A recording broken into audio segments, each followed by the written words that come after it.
The former governor of Arkansas, former presidential candidate Mike Huckabee is here. I think I know the answer to this question. I'm admittedly setting you up here. But is Biden not campaigning by design or by necessity? I think it's by design, because his people are so afraid that he'll go out and say something that they'll spend the next 7 days trying to undo. It's like his comment about his Uncle Bosie getting eaten by cannibals. I mean, that kind of stuff just, he just falls into a hole. Now we have people talking about maybe franchising out Uncle Bosie's barbecue. It would be great. I mean, it's just that kind of stuff, and it happens all the time. Or when he said 4 more years, pause. It's that kind of thing that they can't afford for him to be out in the public very much. So they're keeping him hidden. But it's interesting that when he's afraid of the press, and for the most part, outlets like the Washington Post and New York Times, I mean, they're giving him a tongue bath every day. I don't think he really has to be afraid of them, but apparently he is. Yeah, this is video of him walking out now to Marine One with an entourage around him rather than the usual walk. Axios reports it's because they don't want the focus on how he's walking in, his gait, and him perhaps coming over and talking to reporters, so they keep the entourage between him and reporters. Look, you know this better than anybody. Elections are about choices. They're referendums.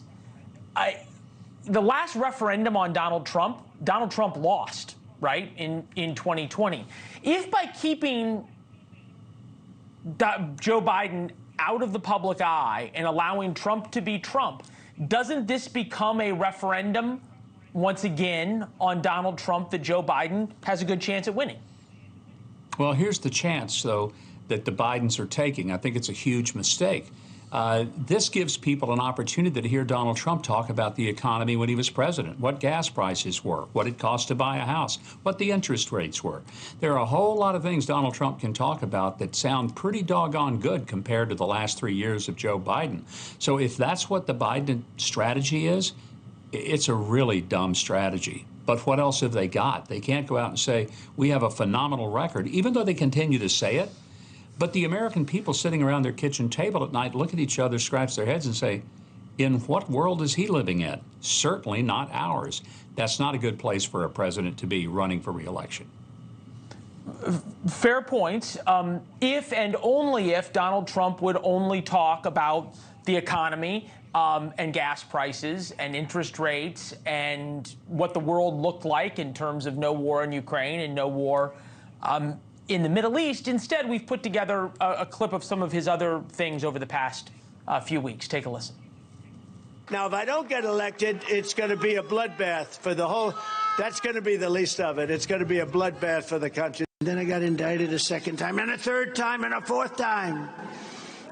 And a lot of people said that that's why the black people like me. You know, when they let, I think the real number is 15, 16 million people into our country. When they do that, we got a lot of work to do.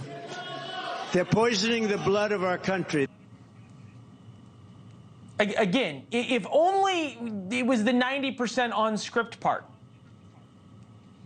Yeah, but I don't think he said anything there that a lot of Americans wouldn't agree with. People are concerned about what's happening at the border. They see 10 million people just walk right in. We're not talking about people from south of the border who are economically depressed. We're talking about young Chinese military-age men, people from 150 countries. We're not stupid. We can see that.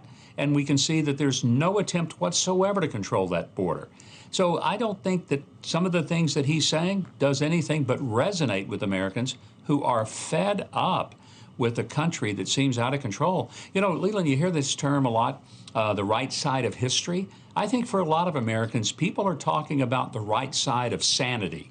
When you have the kind of goings on, not just at the border, but you have the defense of having 8- and 9-year-olds make life-altering decisions about their gender, and we're supposed to consider that sane and normal. These same kids, they couldn't buy booze or cigarettes or enter into a contract, get married, or for that matter, even have a tattoo.